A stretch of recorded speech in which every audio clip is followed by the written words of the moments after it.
magandang umaga sa bawat isa. Alas 7 na naman po ng umaga.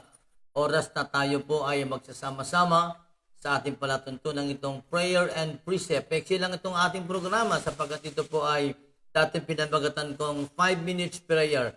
5 minutes prayer, yung 5 minuto yung panalangin. Pero sinasamahan natin ng kaperasong Word of God. Kinakailangan samahan din natin ng pagsamba. Kaya hindi pwede mag-iwahiwalay. Alright, muli maraming pong salamat sa bawat isa.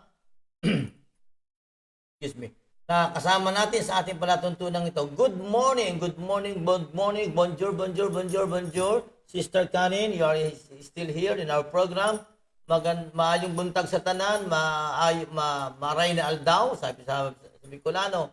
Okay, magandang umaga. Ngayon ay patuloy tayo nagpapasalamat sa Panginoon sa pagkakataong ito na tayo ay muling magprograma. Okay, so bahagi ng ating programa ito, siyempre yung pagbibigay natin ng handog na tanging bilang, we are playing songs para lalong magkaroon ng hype. Okay, and then, of course, siyempre, ang isang request ko lang, continue to like, share, follow, and tag itong ating program na ito para bago tayo mag-pray, marami ang maabot ng ating panalangin, marami ang makarinig ng ating panalangin. Siyempre, marami ang mapagpala. Okay? So, awit muna tayo at tayo ay patuloy na sa samba sa ating Panginoon ngayong umagang ito.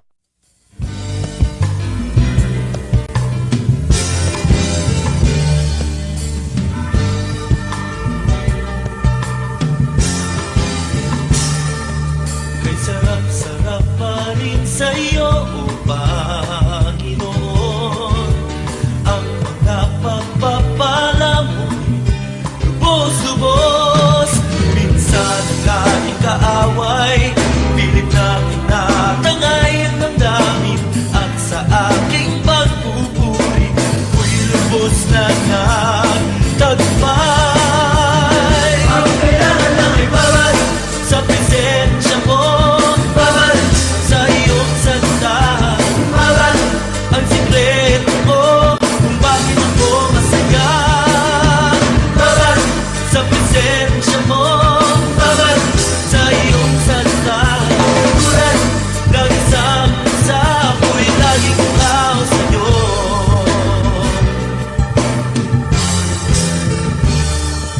Kay sarap-sarap pa rin sa'yo, o Panginoon, ang mga pagpapala mo'y lubos-lubos. Minsan ang ating kaaway, pilit natin natangay ang damdamin, at sa aking pagpupuri, ko'y lubos na nagtagumpay.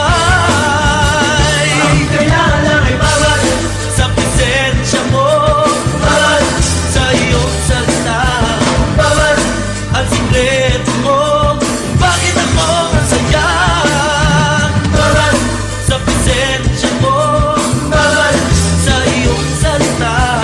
Tulad ng isang isa, ako'y laging tao sa'yo.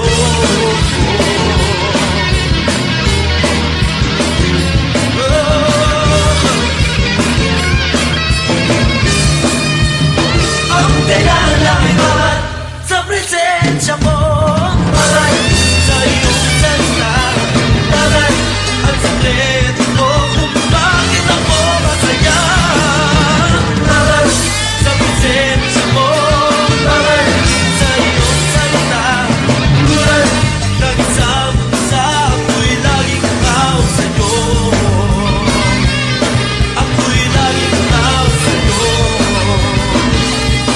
Ako'y laging tao sa'yo.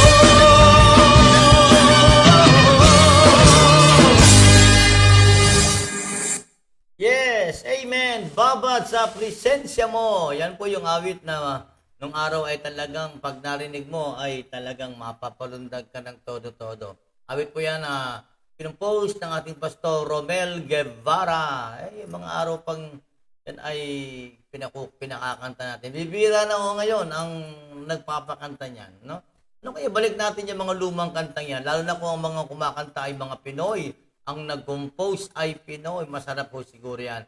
Ibalik natin sa mga simbahan natin, no? Alright, so ngayong umaga ay siyempre nais nating i-welcome and appreciate and acknowledge yung ating mga kasama sa ating palatuntunang ito, sa ating programang ito, na maigsi lamang. Kaya binibilisan ko yung salita ko para marami akong masabi. Good morning to Melissa Hernandez, Janet Sorera, Lilitrisa Fernandez, Ruth Bundok, Pastora Christy Campo, Luz Brimbuela, Hamila Laron Garcia, good morning! Of course, siyempre, dito sa kabila ay ating ding i-welcome at i-greet ng magandang good morning. Okay, si Pastor Bert Bernabe, Ronald Malilay, Sister Esther, Nolito Miranda, Yet Concepcion Herrera, Pastor Robert Suarez, Olivier Karin Brevi, Bishop Alex Santos, Willie Lopez, Gigi Basierto, Michelle Buduan, Bernie Gatchalian. Okay, ano ba? Estela Maris, Novi Redima, Mercy Trinidad, Gigi Basierto. Alright, magandang umaga sa inyong lahat. Sa oras ito, bago tayo manalangin at patuloy na dumulog sa Panginoon sa ating panalangin, siyempre meron tayong time, kaya nga ang ating programa ay Prayer and Precept. Okay? Meron tayong Word of God. Ito yung pinaka parang devotion natin. At ngayong umaga, nais kong basahin yung isang talata sa Aklat ng Proverbs, chapter 22, verse 4. Okay? True humility and fear of the Lord, okay, lead to riches, honor, and long life. Alright? I want you to take note of this. If that is your own Bible, you can underline this area. Why? Because this verse is very important. Now, dagdagan pa natin ng talata na uugnay, which is also connected with this verse. Proverbs 11:2. Okay? Because the enemy of pride, or the enemy of humility, is pride. That's why the Bible says in Proverbs 11:2, pride leads to disgrace, but with humility comes wisdom. One more verse. Fear of the Lord is the beginning of wisdom. Knowledge of the Holy One results in understanding. Right? Now, we have been trying to meditate upon the demonstration of walking in humility. Okay? Knowing that walking in humility is the pathway for living by the grace of God. No? Yung pag natutunan natin tayo ay mabuhay ng may pagpapakumbaba, ito yung pinakadaan natin para mabuhay tayo sa biyaya ng Diyos. Why? Because the Bible says in 1 Peter chapter 5 verse 5, God gives grace to the humble. Let me read. You younger men accept the authority of the elders, and all of you serve each other in humility. For God sets himself against the proud, but he shows favor to the humble. Look at that. He shows favor to the humble. Now, look at it. Look at this. Sa verse na binasa natin sa Proverbs 22 verse 4, sabi dyan, that humility and the fear of the Lord are related. Okay? Humility and fear of the Lord result in the same blessings. Ano ang blessing? Ito, sabi ng Bible, kaya natin itong literal. Riches and honor and life. Do you know that itong riches and honor and life, because Proverbs was written during the Old Testament time, this is a description of a life that is fully blessed by God. Listen to this. The description of a life that is fully blessed by God ay meron kang riches, meron kang honor, at meron kang life. No? Ang tunay na pinagpala, hindi lamang maraming pera. Ang tunay na pinagpala ay meron din karangalan. Marami kang ang pera. Diba? You have plenty of money. You have all the money on earth. Pero wala kang honor, wala din. And of course, we have life. Yan yung sinasabi ng Bible. Anong life yan? If you're going to look at that, ang counterpart niya sa New Testament would be the fullness of spiritual life. Okay? Kaya sabi ni Jesus, di ba, sa John 10:10, I have come that they may have life and that they may have it more abundantly. Mga kapatid, itong life na binabanggit dito ay yung Zoe. Zoe, or the God's kind of life. Ito yung pangako ng Panginoon sa atin. No? Na pag tayo ay nakakilala ng lubusan sa Panginoon, we will have life and have it more abundantly. That's why, pag pinagsama-sama natin itong mga talatang ito about humility and the fear of the Lord, humility, hallelujah, is also resulting in wisdom. Okay? Kaya, pag meron kang humility, matalino ka. Okay? Bakit? Ano bang sabi ng talata? The fear of the Lord is the beginning of wisdom. Okay? Now, ano ibig sabihin ng humility? This is the acknowledgement of our absolute need for the Lord to work comprehensively in our lives day by day. Meaning to say, pag talagang may pagpapakumbaba tayo, naniniwala tayo, inaangkin natin, pinaniniwala natin, na kailangan natin ang Diyos na kumilos palagi sa buhay natin araw-araw. Now, ang kasama niya, humility and the fear of the Lord. Ay ano naman tong fear of the Lord? The fear of the Lord is respect and reverence toward our great God. Hindi ito yung takot. Hindi yung takot. Parang may kasamang terror or apprehension. It is based upon the profound admiration and dependent devotion. Yun ang ibig sabihin ng fear of the Lord dito, mga kapatid. Meron kang yung bang talagang hangang-hanga ka sa kagalingan ng Diyos, hangang-hanga ka sa kabutihan ng Diyos, hangang-hanga ka sa kakayanan ng Diyos na gumawa ng himala, mag-provide ng pangangailangan. That's why, mga kapatid, ito yung nais kong maintindihan nyo. Sabi ng Bible, those who humbly fear the Lord, also embrace His perspective and values. Ano ibig sabihin nito? Na dahil meron kang admiration sa Panginoon, meron kang devotion sa Kanya, nadidevelop yung hatred doon sa mga bagay na hine-hate ng Lord. Diba? Ano yung ibig sabihin nun? Kasi nga, ang Bible may sinasabi sa atin, the fear of the Lord is to hate evil, pride, and arrogance. Okay? Yun yung sinasabi ng Bible sa atin. Kaya, mula ngayon, kapag may takot ka sa Panginoon, if you want riches, if you want honor, if you want life, we must start to hate those things that God hates. Hindi na tayo nakikiayon. Kaya nga, sabi ng Bible, pag meron kang takot sa Panginoon, you hate evil. You hate pride. Hindi na yung mayabang. Hindi, you hate arrogance. Okay? Nakita niyo po ba? So, yun yung nais nating matutunan ngayong umagang ito. Kapag meron kang respect at paggalang sa Panginoon, nadidevelop ang love sa lahat ng love ng Panginoon. Nakuha nyo? If you have respect and reverence for the Lord, it develop a love for all that He loves. Okay? Yung nadidevelop kung una, nagkakaroon ka ng hatred dun sa lahat ng hate ng Panginoon. At pag meron ka namang respect at reverence sa Panginoon, ang result naman nito, nadidevelop naman ang love doon sa lahat ng mga love ng Panginoon. Okay? Bakit? Ano ba ang love ng Panginoon? Pag-aralan natin. Love.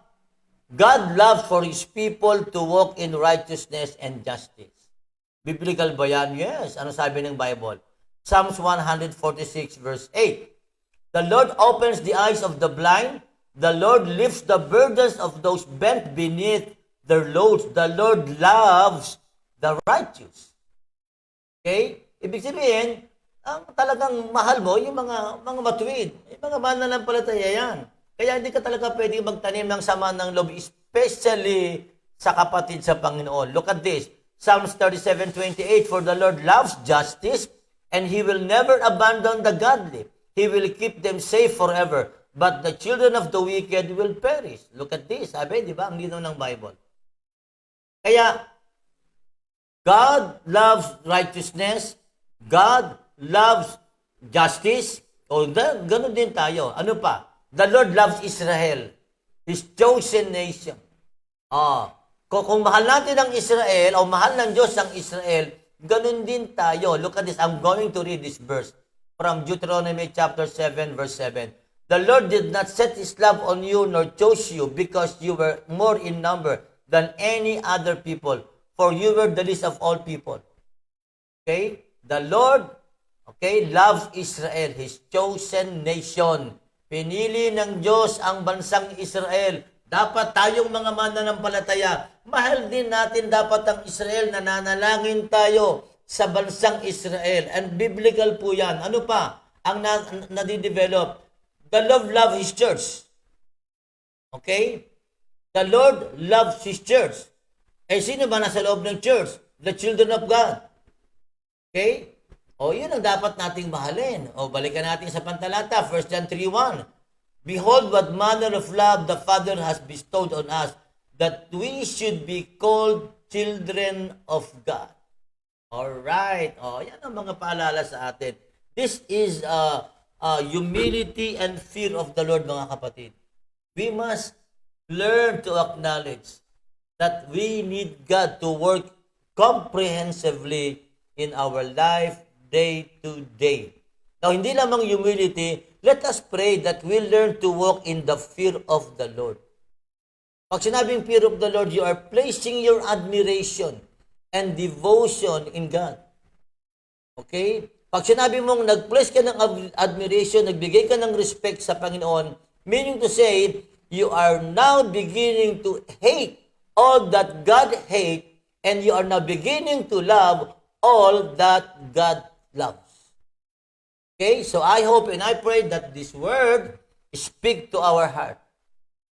Sabi ng Bible niya, this is the word of God. Alright? Na ang bawat isa na mayroong takot at may pagpapakumbaba, okay, sabi ng Bible, meron kang riches, meron kang honor, meron kang life. Ngayong umagang ito, kapatid, simple lang pala ang ating kailangan gawin. Hingin natin sa Panginoon, awin natin sa maghapon na ito.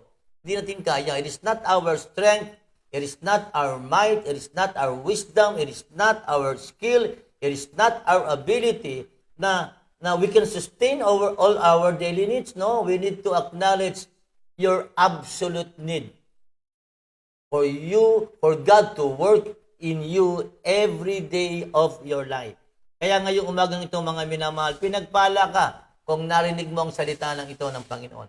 Pinagpala ka. And God is promising His riches, promising honor and life to those who will walk with humility and fear of the Lord. Amen? Kaya ngayong umagang ito, kung may kinakanta si yun, hate na hate ko ang matulog. Yun, meron siyang kinamumuhian. Ganon din tayo. Okay? Pag naintindihan natin ito, no, we are now going to embrace God's perspective and values. Amen? At ngayong araw na ito, yung pag-ibig ng Diyos o yung takot na ito na meron tayo. Okay, hindi ito yung tineterrorize tayo ng Panginoon na hindi yung parang yung takot na takot ka Ang ibig sabihin niyan, yung takot mo yung bang natatakot ka sa tindi ng paghanga mo sa Panginoon. Sa tindi ng araw-araw na ginagawa ng Diyos, hindi ka iniwan. Kailanman hindi siya nagkulang. Di ba may kantang ganyan? Kailanman hindi ka nagkulang. Yan ang magandang awitin. Alright? So magandang umaga sa lahat. I hope that this word speak to us right now. Alright?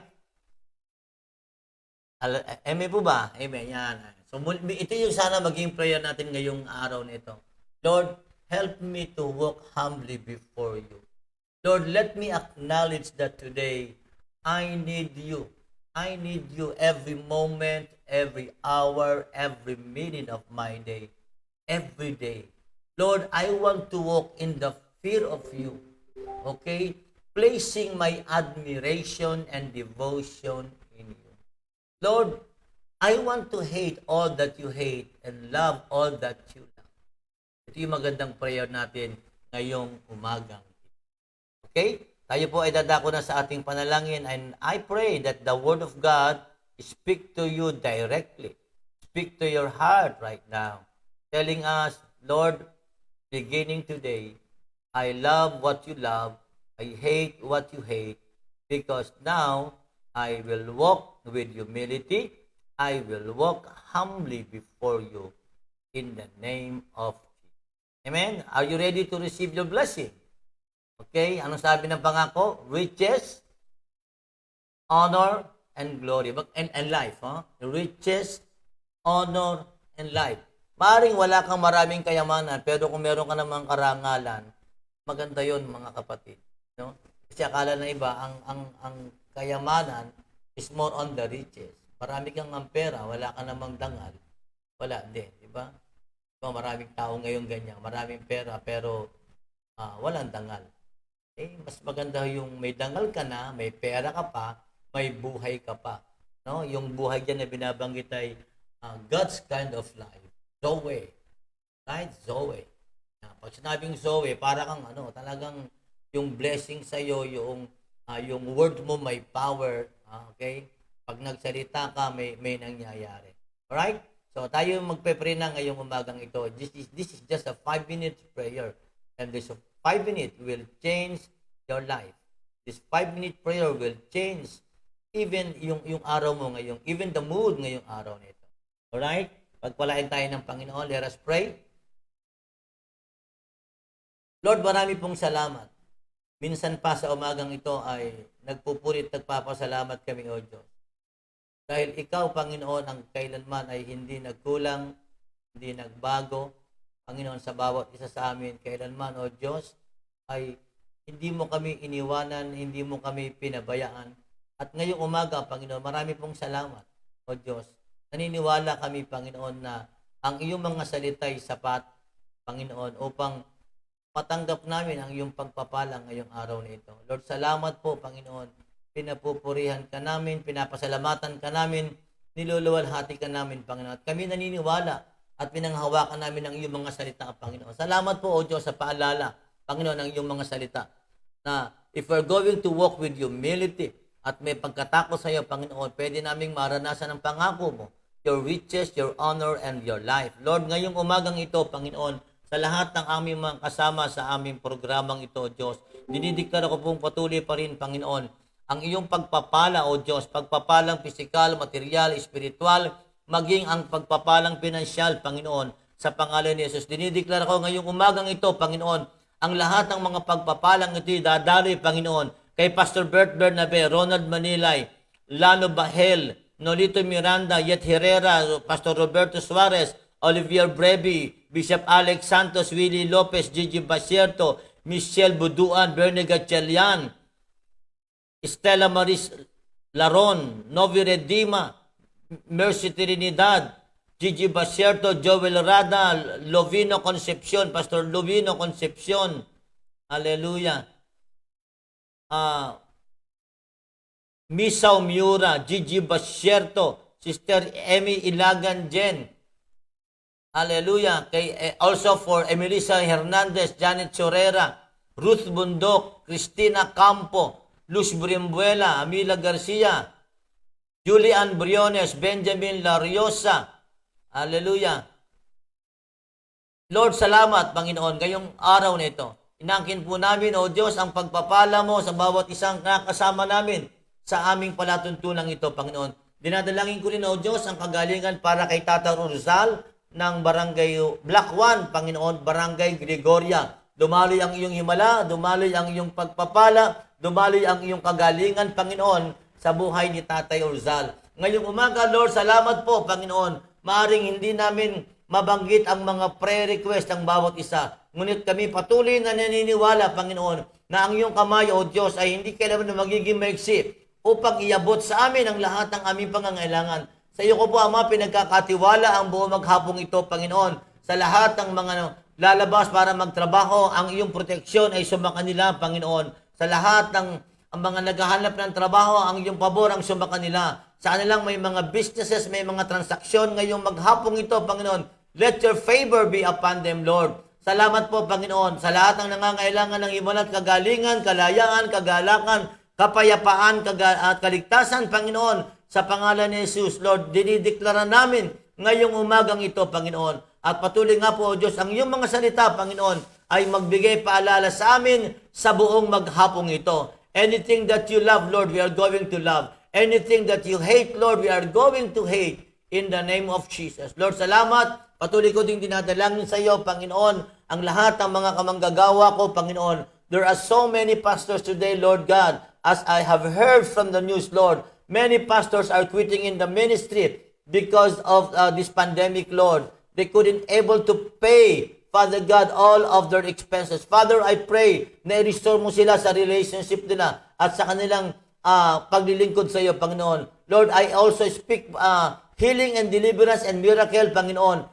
for Bishop Neri at sa lahat pa ng mga kamanggagawa, sa lahat ng mga pastor ngayon, Panginoon, ay nasa hospital for any reason, Lord God.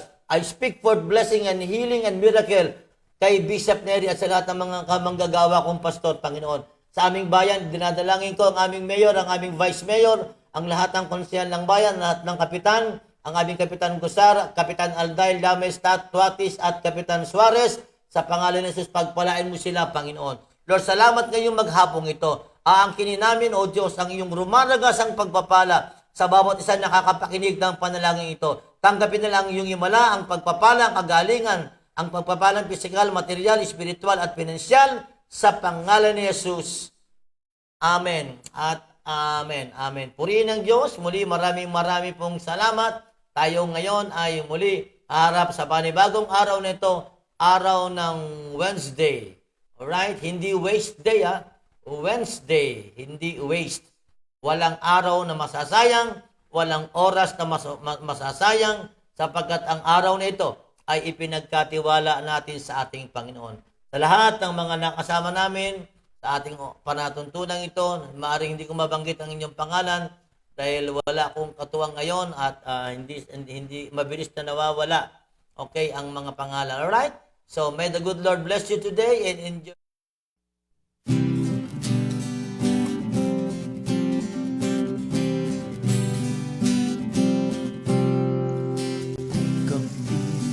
Ay luluhod at sa iyo ay sasamba, kami ngayong diringgin at ang bayang ito'y iyong pagagalingin. Ulan ng pagpapala, ulan ng pagpapala, ulan ng pagpapala sa bayan